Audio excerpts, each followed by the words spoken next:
Alright, check this bike out. This one's pretty cool and pretty rare. This is a 1980 Can-Am MX-6. Another bike I have never owned before.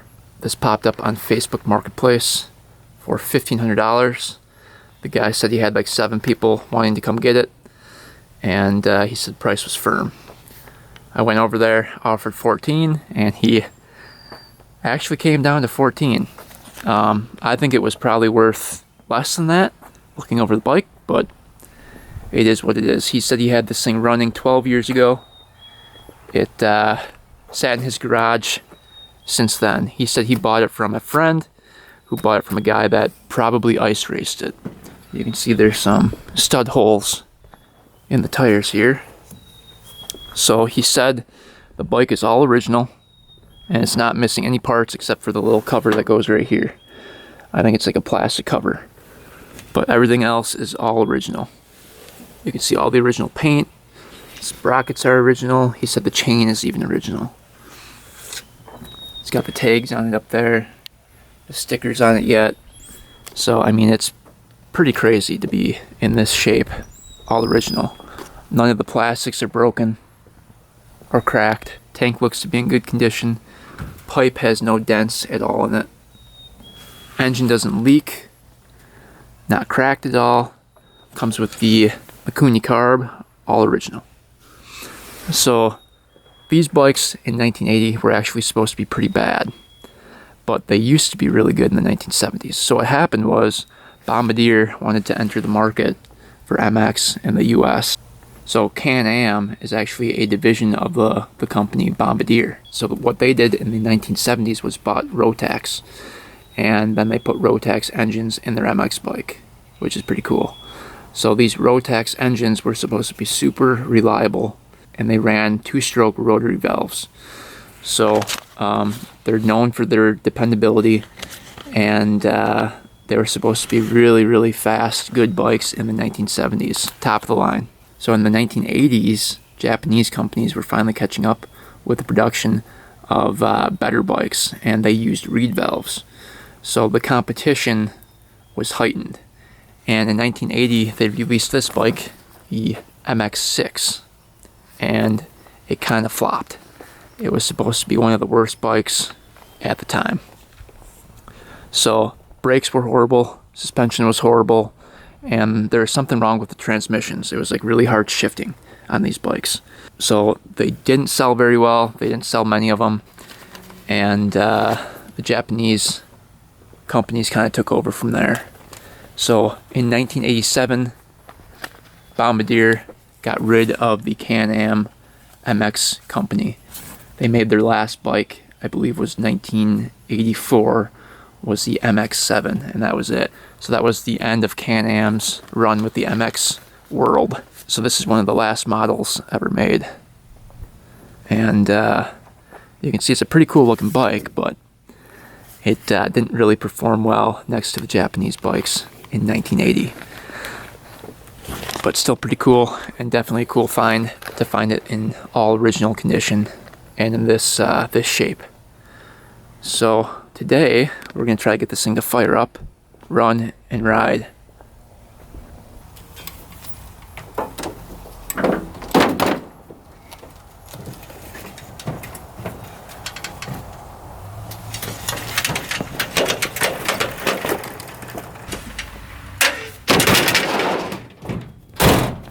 Alright, we got the bike in the garage. Let's start digging into it. So the owner told me that he was going to restore this bike 12 years ago, and then other projects came up, so he never really got a chance to. And he said he was looking at buying a different project, so this one had to go. So right away, you can see the cables are stuck on it. So this cable's tight. That's the throttle cable. The brake cable is tight, so we'll have to loosen that up. Let's see, the chain seems like it's rolling good. Everything looks like it's here. Spark plug, CDI, everything's here, so we'll see what happens. He said there was spark, but I did not test it. Here's the serial number. That's still visible. And you can see the Canadian flag sticker right there. Looks like he gave me a new spark plug to go with it. A couple bolts. So as you can see, the kick lever is on the left-hand side, and it's actually attached to the shifter lever as well. So that pivots, and this one does not. See that? There must be like a bearing in there that allows that to pivot like that. It's pretty cool. Clutch cable. Let's see if that pulls in. Yep, that pulls in. So the clutch looks like it's internal right there. And I'm guessing how this engine works, because most rotary valves, the carburetor's on the side. It looks like they put a port to the carburetor in the back so they could have the carb right in the back like that. So I'm guessing if you take off this side cover, there's going to be like a tube that leads up to the carb on the side of the engine. Because what the rotary valve does is it spins on the crank and allows fuel and air to come in with a cutout in the crank, basically. It's like a little disc on the crank that spins around and allows air and fuel to come in at a certain time. As with reeds, you see the reeds usually back here on the engine, allowing air and fuel to come in based on timing. So a little different than the reed system setup. But you can see the rails aren't too bad. A couple little dings, but I don't think this bike was ridden very hard. Pipe is basically immaculate. No dents in the pipe at all. Silencer, looks like somebody took out the baffle at one point. Seat isn't really bolted on or anything, but it bolts in from the bottom. And you can see the air box with the air filter in there on the bottom of the seat. Kind of cool. And then the tube right there actually leads to the air box from the front of the bike. So if you look to the front of the bike, we'll take off that number plate and I'll show you guys. But there's actually a tube going all the way through the frame leading back to the air box for the air intake. So Can-Am thought that when you get air from the front of the bike, it'll be cleaner than at the back of the bike where it's all dusty. So most bikes, you get air from the back of the bike, and they wanted to do something different, and they had the air coming in from the front to the air filter. So kind of unique. I'm not sure if you're getting enough air through there because the number plate's right in the way, but kind of a unique design there as well. The seat looks to be original. It's in rougher shape. The staples are kind of pulling out of it. But the plastics and the gas tank and everything are really actually pretty decent. No cracks in the plastics at all. So that's just amazing. These are all original leather. It's crazy. Those are still on there. Probably original grips. Looks like the kill switch was taken off at one point. So it's gonna need a lot of work, but let's start digging into it, see what we find. All right, so oil on this thing can be filled right here. There's a little screw cap that goes in there, and then the hose runs up to the frame right there as a breather hose. But let's get this hose off and try to get that loosened up. There we go.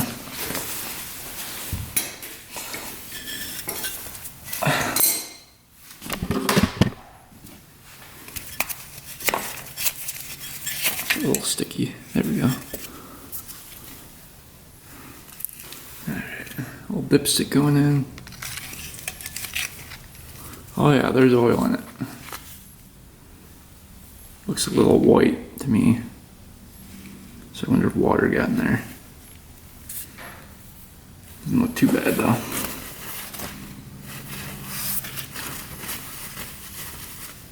So there's definitely some in there. Let's see if it's all the way full. I'll go to the other side. So right here, I believe this plug right here is for the clutch adjuster. And right here, I believe, is for the cable, the clutch cable. As you can see, the cable is coming in right through there. So I think that's to get the cable on and off. But we're gonna check and see. And then right underneath here, you can see there's an Allen. I think that's to check oil level. So it should just be pouring out of there.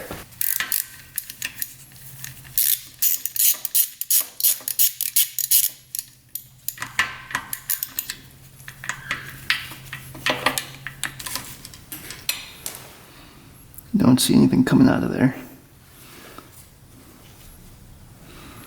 So you can see there's a little crush washer on the bolt. I'm guessing that's where oil comes out of. Let's see, we're just gonna tip the bike a little bit. Yep. So you can see it coming out of there. So I think it's just a little low. It takes 1.2 quarts. So we are going to drain that later in the video and add the correct amount.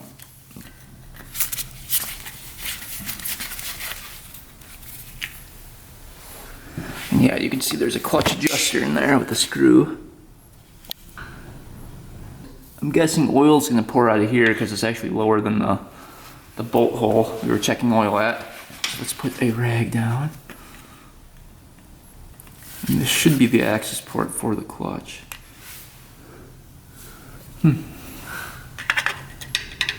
Ooh, oil looks a little white and gunky.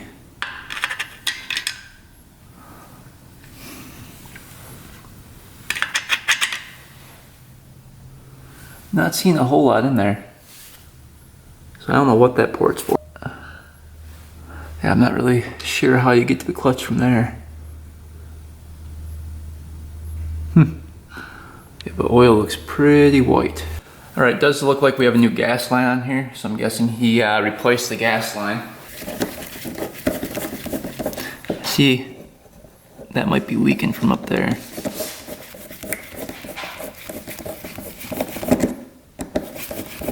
So petcock looks like it might be leaking a little bit. You can see it's kind of loose on there where it connects to the tank. Yeah, it's really loose. Doesn't look like we've got any gas in there.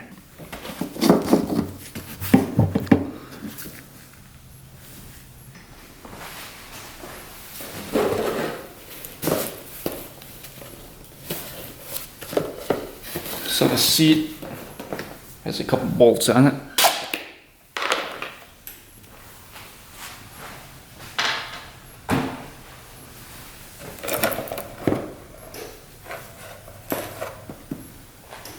So here's the air box.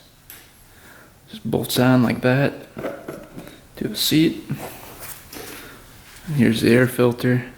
Looks like there's a K&N air filter in there. Huh. That's crazy. Doesn't look terrible, but I'm sure that's really, really dirty. Well, maybe it is fiberglass. Yeah, I think that is fiberglass. So the seat is fiberglass, not plastic. You can see the strands. So we'll have to somehow repair that. Right. And this looked like it had rubber on it from something. It's all gunked up in there. I'm guessing an animal was living in the frame here.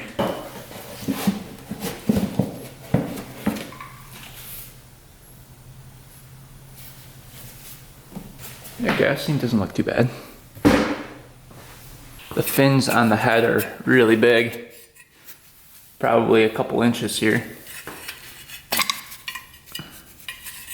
You can see the coil.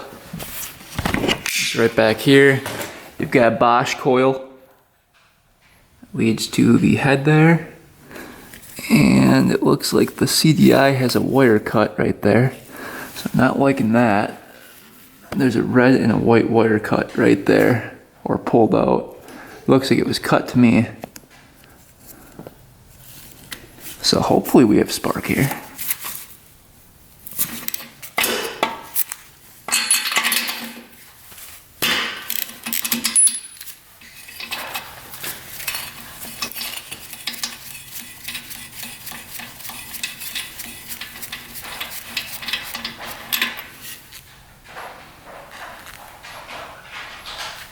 Plug is wet, but looks like a brand new plug. Doesn't look like that's ever been ran before.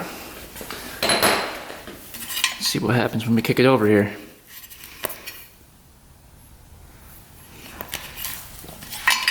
I really hope it has spark.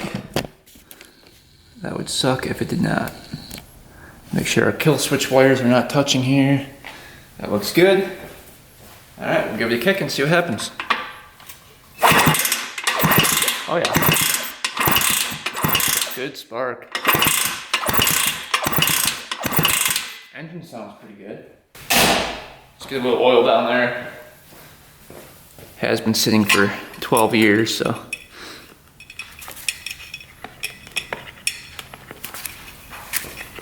Lubricate that up a bit. It's probably been pretty dry over the last 12 years.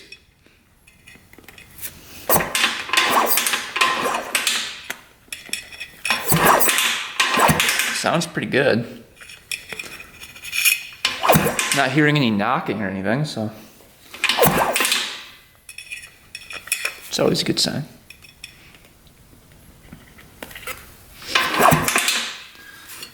Alright, really kick it over this time. Oh yeah. Hopefully you guys can see that.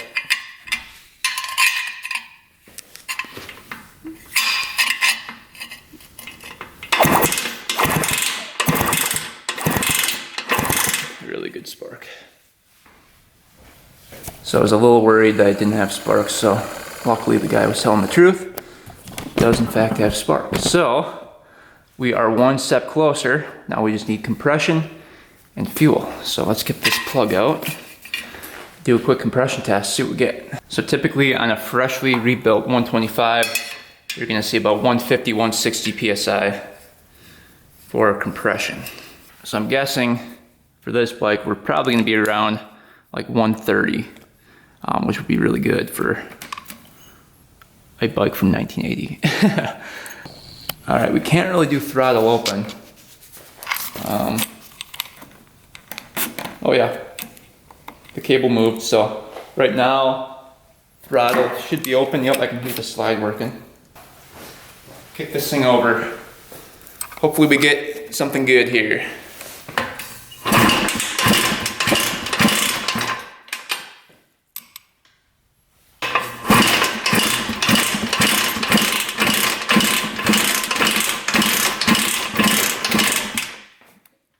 That was enough kicks. Let's see what we got here. Oh, 150, almost 160. That was with oil down it, so that's pretty good though. That is pretty good. All right, we have compression, we have spark. Let's move on to the fuel. There's a Mikuni carb in there. I'm not sure how you get that out. I'm guessing it's through the back of here.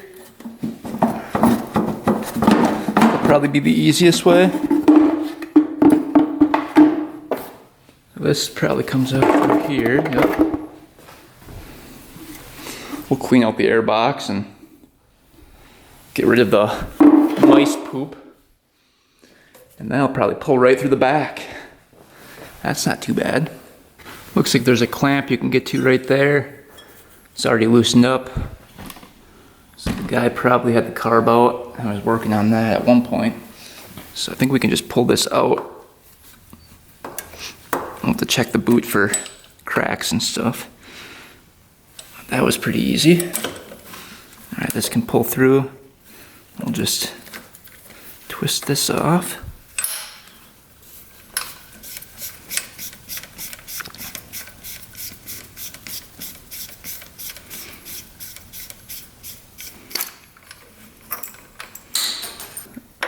So the slide looks good. Looks to be in good condition. All right, carb is out. Let's take a peek on the inside. There was a little gas in there, actually. A little premix.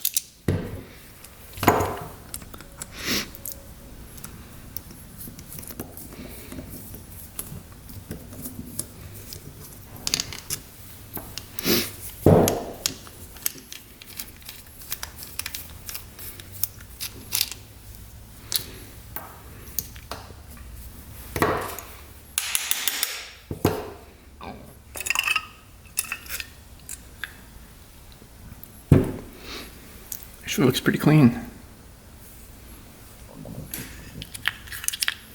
Floats are moving up and down. Let's get those out of there.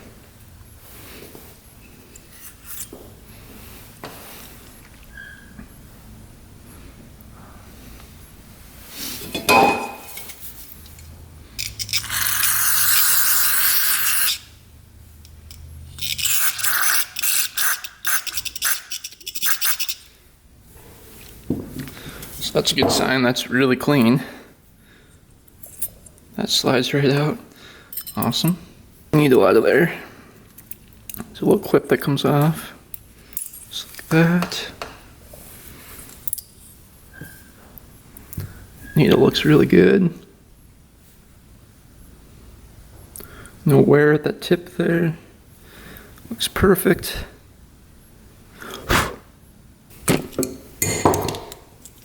Yeah, it feels like this carb's just been cleaned.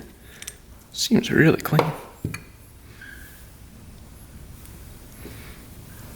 Alright, main jet. It looks like it's a 330 main. And that is clear. Looks good.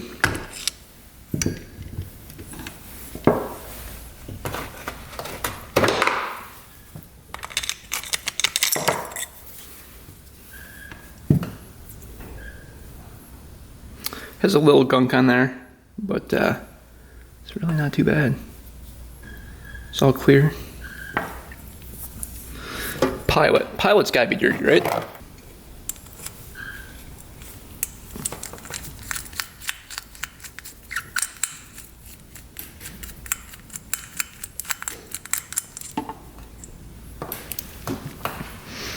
Pilot looks like it's a 40 Pilot. See if it's clear.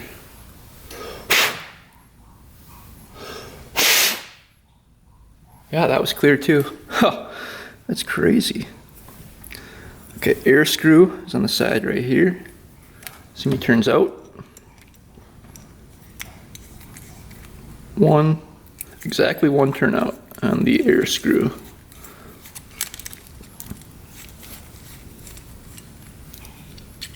Yep, spring is still in there. We'll get the seat out of there.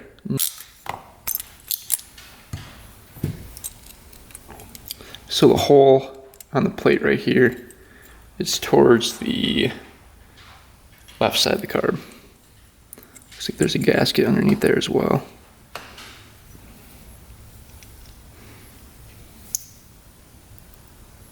We're gonna take a Q-tip and clean that out. There is quite a bit of gunk in there. A little sandpaper, Q-tip. That should be cleaned up. The rest of the carb looks really good. So he must have just put that premix in, or had it cleaned right before he sold it. Not sure. But, I mean, that's immaculate.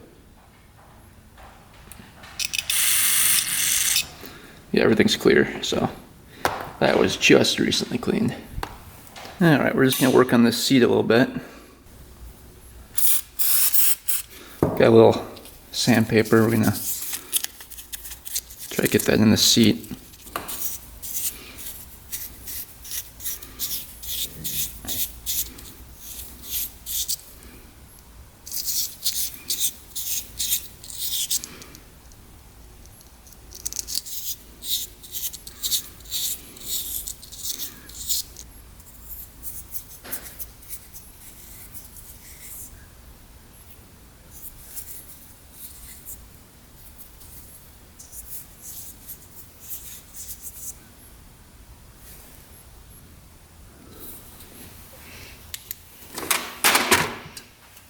All right, we got the carburetor back in the bike there, looking good. Let's try to get this throttle cable fixed now.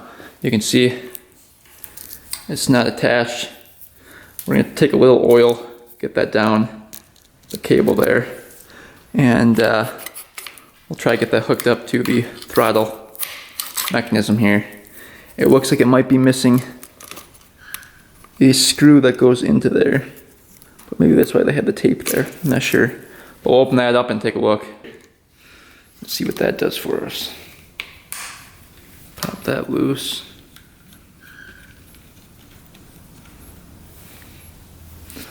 Another one down here. That one's missing. Alright, there we go. So the whole throttle comes out like that. So it looks like there's two different positions you can go to, this one or that one. Alright, let's see.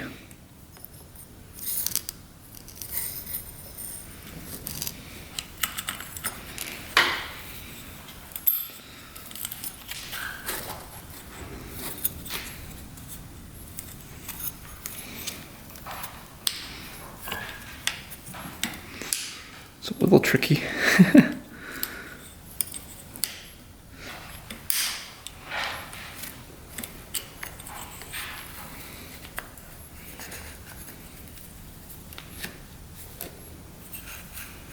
Alright, we definitely need a new throttle cable for this thing. There's a brake right in here, and the piece right here was missing. So we just put a clutch lever adjuster on there for the time being, and I mean it works kinda. But it's not the greatest. I think we might tape it right here too. You can see how much slack we have. Might tape it like that. See how much better it works like that. So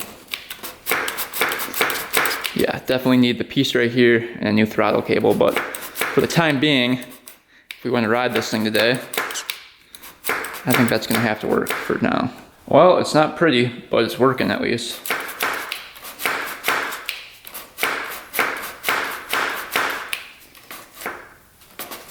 Slide springing back, so we should be good just for a temporary fix until we can order up a new cable. Alright, next we're going to drain the transmission oil. That's going to be right there. Head bolt that we can get out. Hopefully it's not stripped.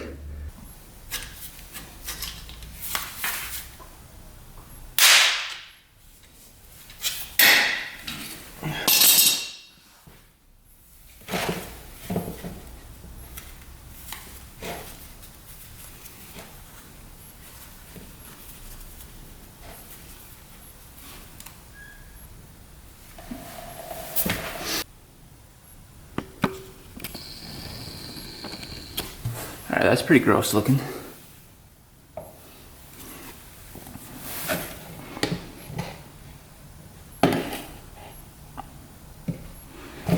It's pretty white. Let's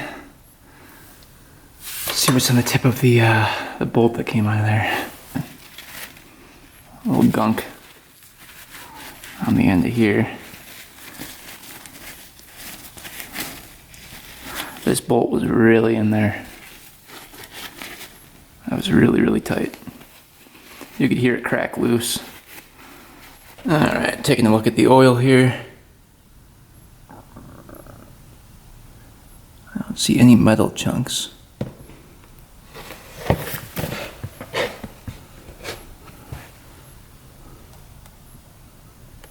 So that's good. Alright, so oil capacity is 1200 milliliters for transmission oil. So let's get some of that in there. Cap off, get our funnel in.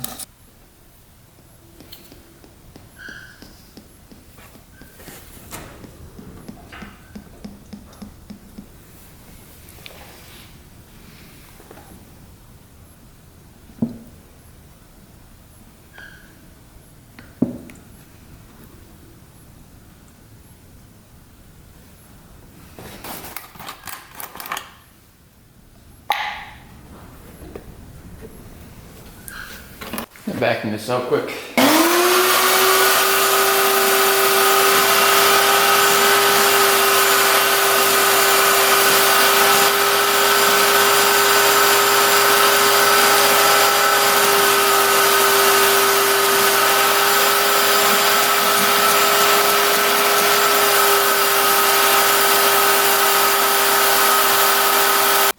Alright, mixed up some 41. Let's see if this gas tank holds fuel here.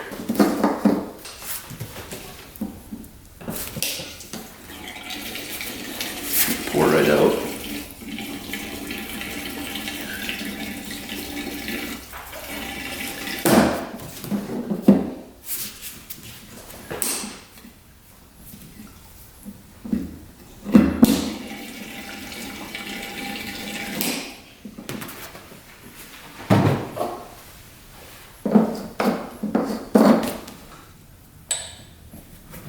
Alright, so it's holding gas right now.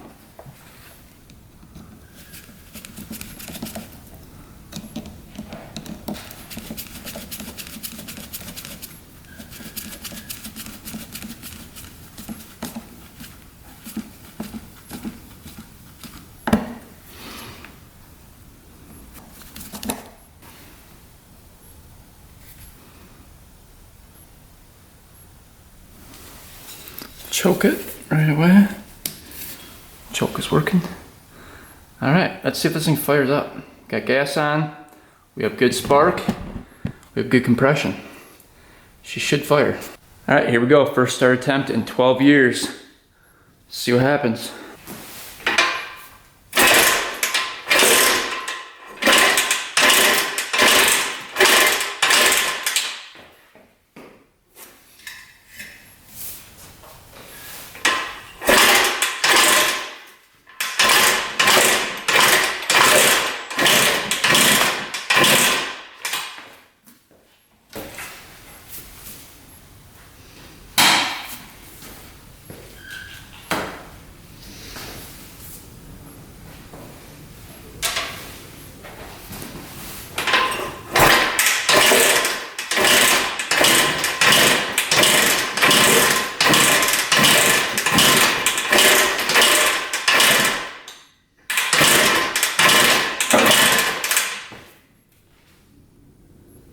It's leaking gas out somewhere.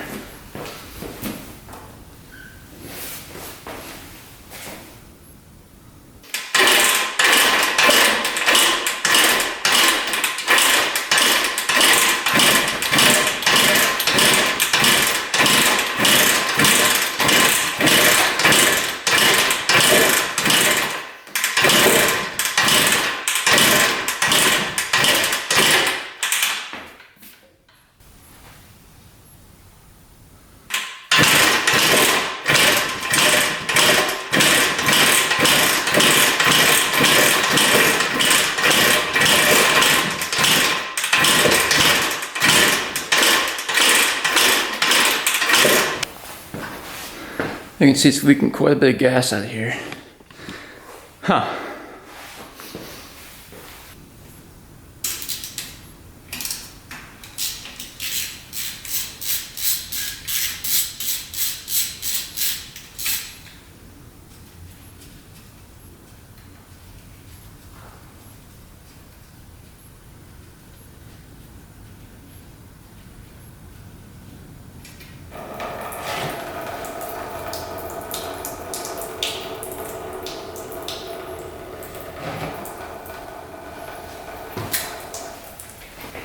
There's a bunch of gas coming out of there. There's a plug for the crankcase right there. Bunch of gas came out of there. So obviously that was flooding it out. Looks like old gas. Looks like somebody tried to dump a bunch of gas down the cylinder at one point, I'm guessing. So either our carburetor is letting way too much fuel through, or somebody, like I said, put a bunch of gas down the cylinder at one point. So let's try it again.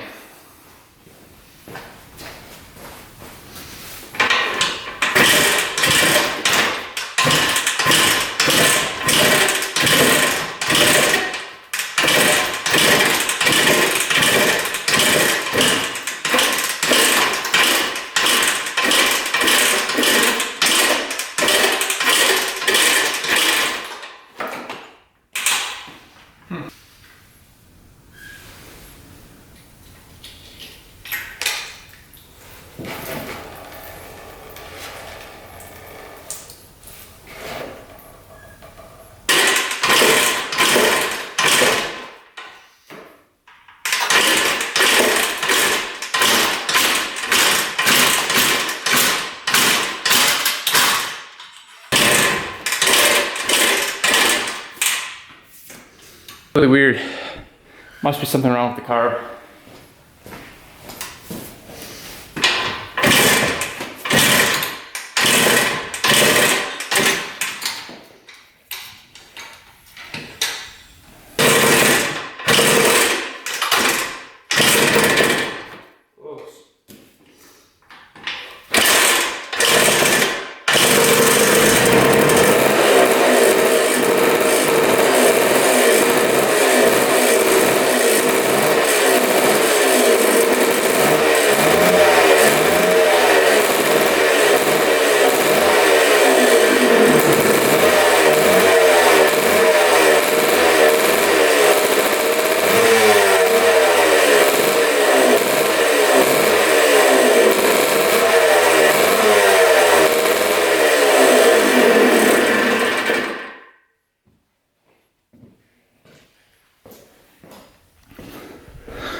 Oh man, it's pumping out a lot of gas here out of the pipe.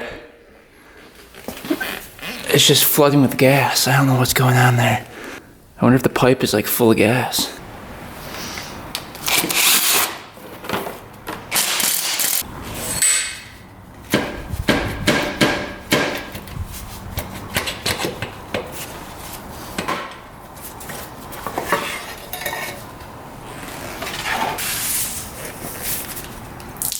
There's some.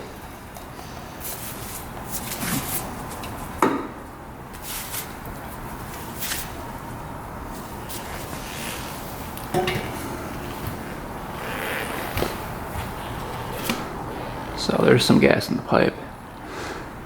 Huh. We'll have to check and see if that carb's just flooding out. All right, we're gonna try to run this with the pipe off. We've got the gas on. We'll run that to the carb and we'll see if it floods out again.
Alright, that's fixed. So there must have been gas left in the pipe or the bottom of the engine. I'm guessing at some point this thing flooded out and yeah, gas was just left in the engine. So we got it all cleared out, good to go. Idling perfectly. Engine sounds great. Sounds like it has a lot of power. So yeah, I'm really happy. Let's put everything back together, see if we fixed it. Well, this bike is running pretty good. Idles perfectly, starts first kick when warm. We got the kill switch hooked up there so we can turn off the bike. So it's all set to go. I checked over everything, chain looks good. The front brake works, the rear brake needs a new cable, so that does not work, but at least we have the front brake working. So everything is set to go for the first ride. So let's take this thing out to the land and give it a go. I've never ridden one of these bikes before, but I guess I have a ton of torque, so we'll see what it's like. Should be fun. All right, made it up to the land. It is super windy out. It's about to storm, it looks like. So let's give this a quick test drive, see how it runs.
All right, we just got back, and I have to say, I can see why this thing won so many races in the 70s.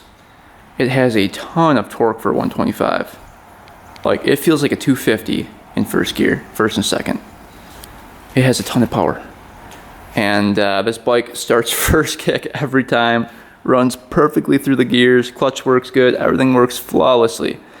The only problem we had was the silencer coming off and the air box popping off. But other than that, this thing runs great. I could not believe it. It's been sitting for 12 years, and all it took was basically a carb clean, fresh fuel, new plug, fired right up, ran perfectly. These engines are known for pretty much being bulletproof with the rotary valve. I can see why. I mean, they're rock solid. And for being my first Can-Am dirt bike ever ridden, I'm pretty impressed. Suspension actually felt fine. Brakes were working good, so I'm not really too sure what the complaints were in the reviews on this thing. I guess compared to the other bikes at the time, they're a little bit slower, but man, it's not a bad bike. So hope you guys enjoyed the video of picking it up, diagnosing it, and taking it for the first ride in 12 years. Not really too sure what to do with it now. I think we're going to order up a throttle cable for it, a back brake cable, and a new air filter, seat cover, and I think it'll be a pretty nice bike. A lot of people like restoring these, but you know, if you restore it, then you really can't ride it. That's the problem. You put so much money into it that you don't want to ride it. And with this one, it's a good runner, it's a good rider. Why not enjoy it? Put a little bit of money into the cosmetics, some cables, and I think this bike's gonna be good to go for a long time. It's got such good compression, so I don't think this bike has many hours on it. I think it was a pretty good find for 1,400 bucks. You know, I thought I paid too much, but you know, it's a pretty decent bike. So hopefully you guys enjoyed. Thanks for watching. Thanks for subscribing. Stay tuned for next video, and until next time, we are out.